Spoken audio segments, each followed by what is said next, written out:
Steven Roy Goodman, host of Higher Education Today, a production of the University of the District of Columbia. Welcome back to the education program that connects you to contemporary issues, people, and institutions involved in the world of higher education. Today we'll be talking about immigration in universities.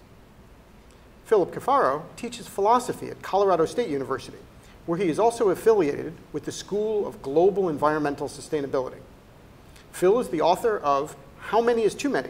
The Progressive Argument for Reducing Immigration into the United States. Welcome. Good to be with you, Stephen. Well, we're delighted you could be here, Phil. Well, Phil, maybe if we could say a word or two, or you could say a word or two about your book, because it's a very provocative title. Sure.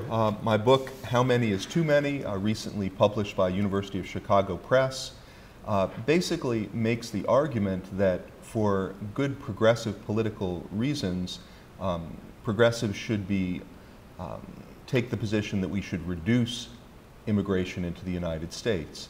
And it does this for basically two sets of reasons, economic and ecological. On the economic side, there's pretty good evidence that flooding labor markets drives down wages for poorer Americans, that it's limiting economic opportunities for working class Americans, and that it's helping to drive up economic inequality. On the environmental side, the main problem with our current immigration levels, which are the highest in U.S. history, the main problem is that it's driving rapid population growth in the United States. And as I document in the book, rising populations cause all kinds of environmental problems, from sprawl to habitat loss for other species to problems finding enough water for all the people who we're adding to our populations, particularly out in the West. So for those sorts of reasons, I think there's a pretty strong case to be made that progressives should be interested in reducing current immigration levels. Well, I find that interesting. I find that argument to be interesting because, as you probably know, universities are doing everything they can to recruit more and more international students. Sure, sure. And, you know, it makes sense given the mission of universities and given the natural way that any sort of organization looks to build itself.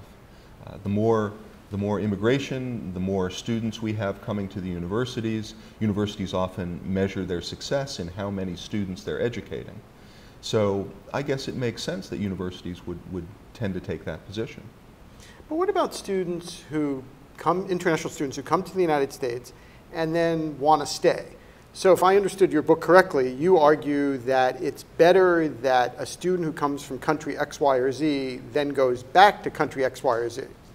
Well, I mean, that depends to some degree on the individual circumstance. Students coming to study, of course, are at an age where they're meeting people and sometimes deciding to get married. They're also making connections, so sometimes it might well make sense for students to stay. But I think in the majority of cases, when students when they come to the United States to study, or when they leave the United States to study abroad, it makes sense for them to then return afterwards to their countries of origin. And in any case, we've got to be thinking as citizens about the bigger picture. Regardless of how many students wind up staying, how many immigrants can our country accommodate annually, totally? But as you well know, we have something called the Statue of Liberty in the United States, which is a symbol of the U.S., and we are supposed to welcome people from around the world. That's right, and I think we should be welcoming. Welcoming doesn't always mean whether it's someone coming to study or someone coming to stay in your house. It doesn't necessarily mean taking up permanent quarters there. The Statue of Liberty is of course, very meaningful to us as Americans, as a symbol of that welcoming and as a symbol of how immigration has helped build the U.S. But the Statue of Liberty doesn't necessarily mean everybody can come, or everybody can come all at once or permanently. But who decides when? This is the struggle I've always had with these immigration debates. Like, who decides, well, we like people from El Salvador, but we don't like people from Honduras, or we like people from India, but not from Pakistan? Who makes those decisions? Well, ultimately, Congress makes that decision. I mean, people don't always recognize this, but the vast majority of immigration into the U.S. is legal immigration, which is currently set at about 1.1 million annually, and that level is set by Congress. It can go up or it can go down, and it has over the decades. And I don't tend to think of it as, do we like people coming from one place or another? It's more a question of what's a reasonable immigration policy, one that takes into account the needs and interests of people overseas, but that also takes into account the needs and interests of American citizens.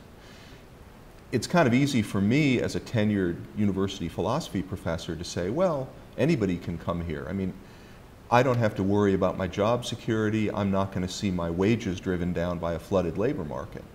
But most Americans don't have that economic security, and I think it's time that our Congress started setting immigration limits that they could then honestly turn around and defend to people working in landscaping, people working in construction, people working in meatpacking plants. I don't think we're doing that today. What about immigrants who work at universities? Sure. Well, I mean, you find many immigrants working at universities, both at all different levels. You have professors and you have janitors, and they might be facing somewhat different situations. So it's very helpful when you talk about the flow of academic professors in the sciences and the humanities. That back and forth between countries is part of what keeps universities vibrant, and so we want a certain amount of that. On the other hand, when you look at the janitors at my university, Colorado State University, they're paid very poorly, and part of the reason they're paid poorly is because the university can pay them poorly, and part of the reason is because if people try to strike, or if they simply try to bargain for better wages, the university can tell them to go take a hike, and it's very easy for them to replace them with someone else. So for the janitors at my university, we need tighter labor markets. And you're saying that the university has that ability simply because there are a flood of immigrants in Colorado and a flood of poor people in Colorado who would take those jobs? Yeah, that's correct.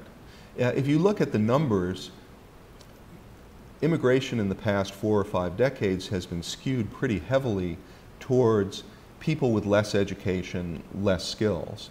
So for instance, between 1980 and 2000, immigration added about 4% to the college-educated job force and about 21% to the job force of people without a high school degree.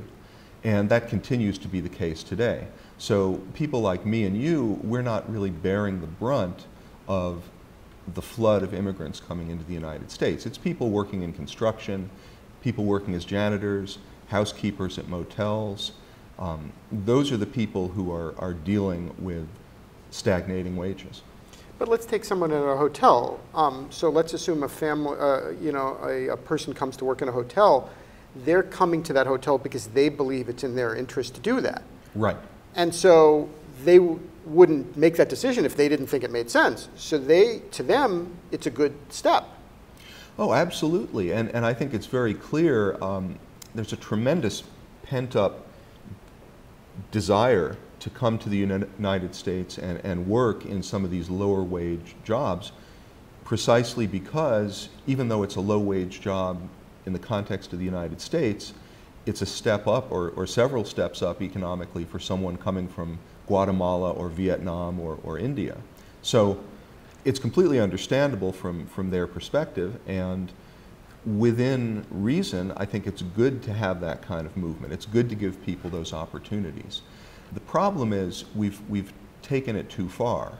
We've pushed things so far that wages are stagnating or actually being driven down by too much immigration. So one example I talk about in the book is meatpacking. If you were going into a meatpacking plant in 1975 in Iowa or Colorado or wherever it might have been, those were unionized jobs. They were jobs filled by men who and women who maybe had a high school education, not much more, and yet they were good middle class wages. you could support your family on that wage. Today in the United States, meat packers make on average 44% less than they did in 1970. And that's a function of flooding labor markets, making it easy to break those unions, making it impossible, whether workers have unions or not, to bargain up wages and benefits. And we've done that in landscaping, we've done it in agriculture, we're busy doing it in construction now, and the push among Bill Gates and Mark Zuckerberg and people like that is to try to move up in the chain and do that with tech workers. I don't think it's a good path for us to be on. But my understanding, I just actually was in San Francisco, and I met a lot of the tech workers. In fact, I toured Google when I was there, and there are a lot of people from all over the world who are at Google. That's true. That's true. And again, within reason, that can be tremendously beneficial to those companies to get new perspectives from around the world.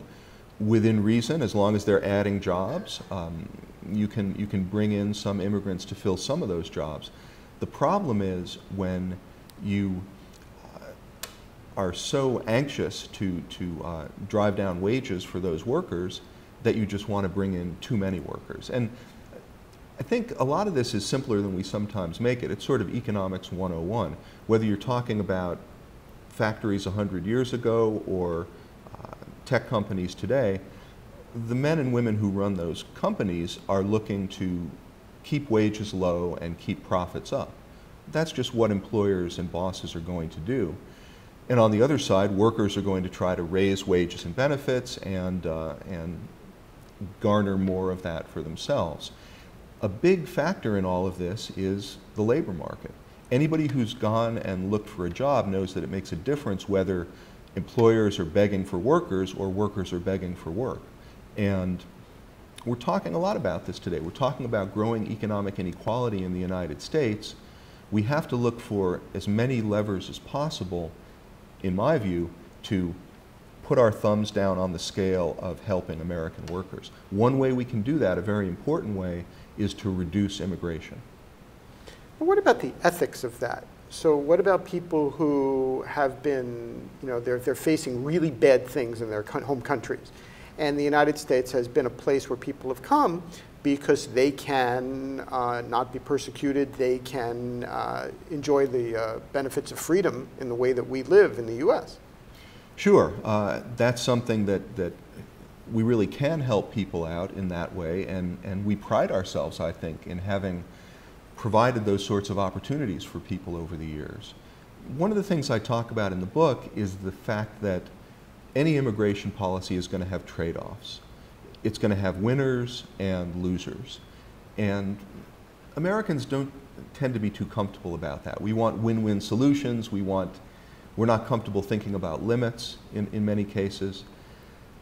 I think we just have to realize that the world we're living in today in 2015 is a very different world from the world 100 years ago. We don't have tremendous numbers of jobs opening up for relatively unskilled people.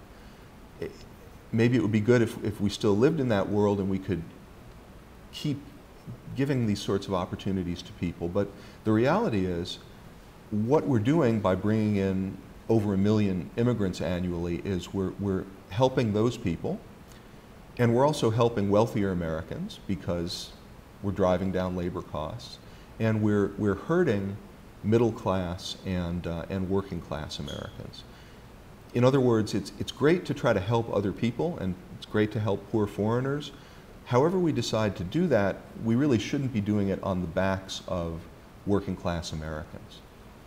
But couldn't you say that all public policy is a trade-off of X versus Y, or we're going to use the money for a highway fund, or we're going to use the money for a university, or we're going to use the money for fixing an airport?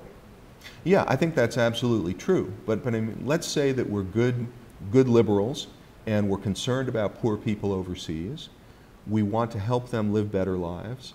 I think you can make a very strong case that what we should do is increase and better target our foreign aid to help people where they are in those countries. I mean, after all, the population of the world is growing by about 80 million annually, and under any circumstances, we're not going to be able to bring in more than 1 or 2 million people to the United States. So the vast majority of the world's people are going to have to make better lives where they are.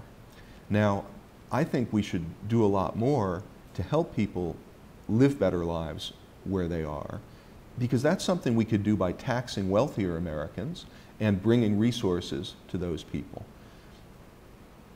If you instead try to do it by bringing people to the United States, what that means is that well-off people like me get to pat ourselves on the back for how progressive we are, and we also get to pay $500 less when we re-roof our house, and we pay less when we go to the restaurant to get a nice dinner.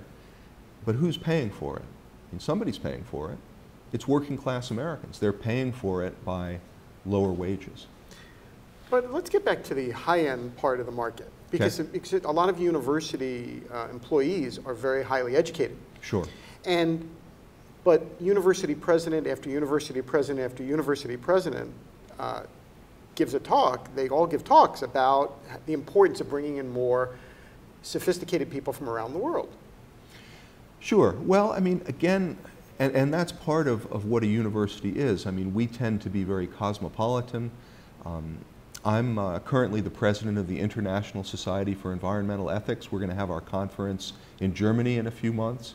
And every week I'm communicating with people around the world about setting up events or about issues that we're working on, papers that we're working on.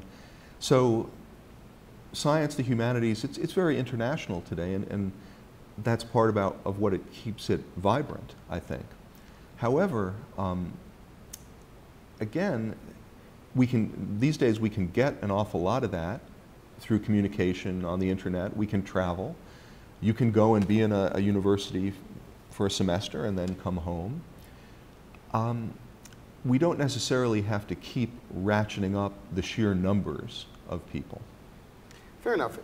Another point in your book, you mentioned the issue of population growth inherently, and that's bad for the Earth. So why is population, because economists, if I understand this correctly, often argue that we need economic growth in order for humanity to continue growing in the way that it has. But you make the opposite argument. Right. As an environmentalist, and that's really what first got me into politics 25 years ago now, as an environmentalist, I see us as really bumping up against ecological limits. And you can look at this whether you look at climate change. We're bumping up against the limits of how much carbon the atmosphere can buffer. If you look at ocean acidification, if you look at the amount of land that we're just paving over in the United States and the growing numbers of threatened and endangered species, especially if you look at water issues in the western U.S. where I come from. Again and again, we're bumping up against the limits of how much we can or should take from nature. And that is a function of population and per capita consumption. Both of those things are important. So I think we've really reached a point globally and in the United States where we have to be thinking about stabilizing our population rather than having it grow. Now, the economists don't look at it that way. The economists tend to say, we want continued economic growth, it gives good things to people, and therefore we want more and more of it. I think it's time for the economists to remember that they're living on a finite planet. And if they don't remember it, the rest of us have to remind them of that. So I think it's time for us to realize that we've been growing for a couple centuries. It's time to end that growth and instead think about how we're going to live in this portion of the earth for the long haul. But the natural extension of that argument is a little wacky in some ways, and I don't mean that in any crazy way, but that would mean that we would want to have fewer people in each country. Well, to some degree, I think that makes sense. It's not clear to me that even our current population in the United States, 320 million, is sustainable over the long haul. But currently, our fertility rates, native fertility rates in the United States are right around 2 children per woman. So If we reduced immigration, we could stabilize our population within just a few decades. And if fertility rates stayed at what they are currently, we would be looking at a stable population going forward. Or perhaps it might slowly decrease over time. I think there's nothing wrong with that. I think it makes a lot of sense, both in terms of, again, tight labor markets. It makes sense of being able to share a little bit more of the land and the waters of the earth with other species, which I think it's time for us to start considering that it's not just all about people, it's about sharing the earth generously with all the other forms of life that are still here. It sounds strange to us because we're used to growth. It's almost as if you're not growing, well, then you're dying. But I don't think that's the way to think about it. That's not the mature way to think about it. But some people argue that the very problem of Northern Europe is exactly this right now. Yeah, we're looking at relatively low fertility rates in much of Europe, much lower than in the United States. And so people project that out over 50 or 60 years and they say, boy, they're going to plummet. In those cases, I think once you get a fertility rate of 1.2, 1.3 children in a country, that really is too low. That would be too quickly, too precipitously a drop in population. And you really wouldn't have enough workers to take care of the children and take care of the older people. So you've got to deal with that one way or the other. But the United States isn't in that position. We are having plenty of children to keep our population going at the level it is right now. What would you think if the United States did what happened in China in terms of the one-child policy? Well, again, I don't like that because it's so coercive. It's telling people how many children they should have. And I suppose you can get to a point where things are just so crowded or there's so little food for people that you would have to start having more coercive measures. But again, I don't think we're at that point.